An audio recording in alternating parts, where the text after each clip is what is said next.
Assalamualaikum, my name is Zahra Alina Itaha, and today I'm going to discuss to you what Renaissance art is, mannerism, and Baroque and Rococo, and Neoclassicism, and the last one is the Romanticism. Renaissance art is the painting, sculpture, and decorative arts of the period of European history known as the Renaissance.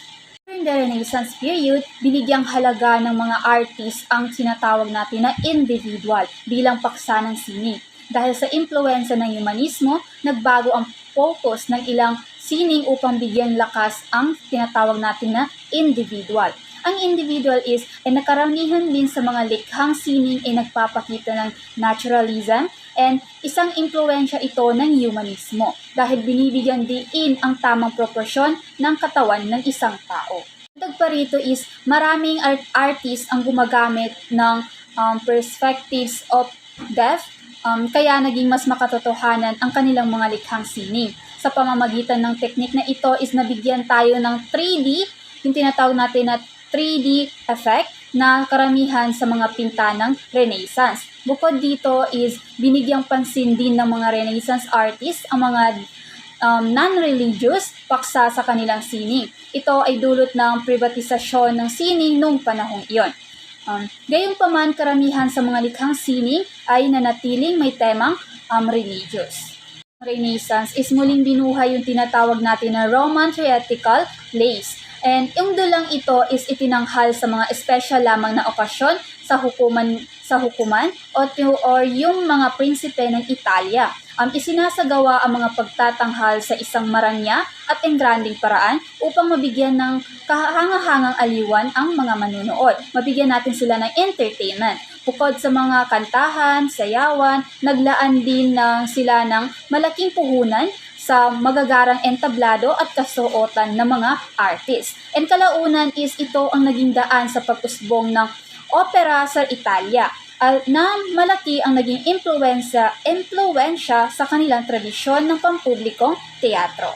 Next one is about the mannerism. Mannerism is yung period in art history which is lumitaw pagkatapos ng panahon ng Renaissance. Kumbaga, ito yung sumunod sa Renaissance. Noong Renaissance is pinagmamasdan ng mga artista ang kalikasan at ginagaya ito sa kanilang likhang sining. Ngunit nang matapos ang panahong ito, nagsimula silang gumaya sa mga paksa mula sa ibang likhang sining kaysa sa tunay na buhay.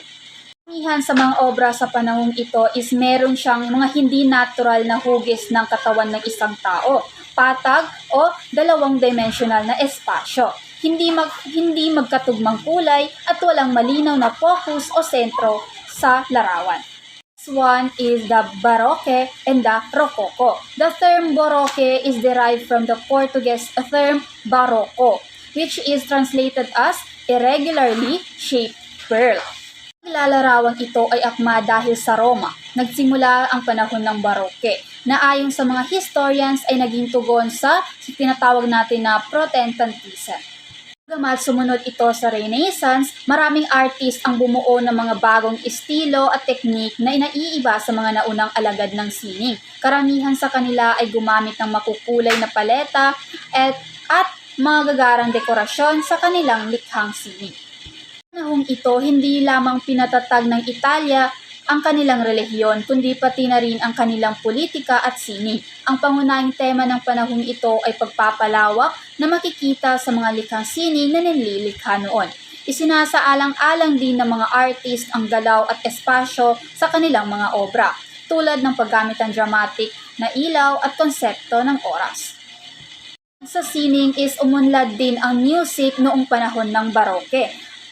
Naniniwala ang mga tao noon na ang musika ay isang makapangyarihang paraan upang maiparating ang mga mensaheng nagpapadarama ng iba't ibang emosyon sa mga tao o sa mga tagapakinig. Ang musika ng Baroque ay may malinaw na pagkakaiba sa malakas at mahina na tunog, pati na rin sa pagitan ng solong pagtatanghal at grupong pagtatanghal.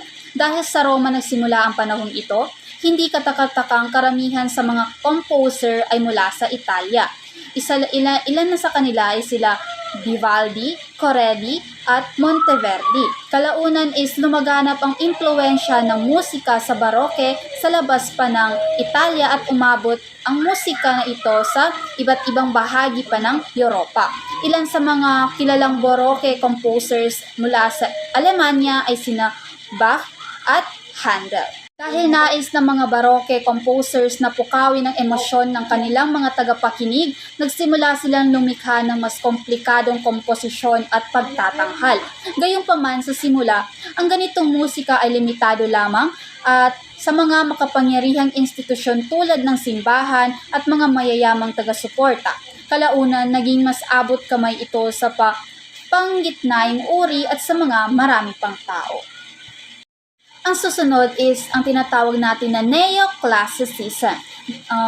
Mayroong debate ang mga historians tungkol sa pinagmulan ng modernong sining. Ayon sa ilang ulat is nagsimula ito noong French Revolution noong 1789. Gayunpaman, may ibang historians na nagsasabing taong 1863 nang lumitaw ang mga exhibition ng modernong pagpipinta na siyang naging simula ng modernong sining. Classicism was a movement in Europe that naganap noong huling bahagi na ng ika-18 siglo at unang bahagi ng ika-19 na siglo. Ito ang pangunahing kilusang pansining noong panahong iyon, na may layunin na ibalik at muling buhayin ang impluensya ng sining at arkitektura ng mga sinaunang Griego at mga Romano.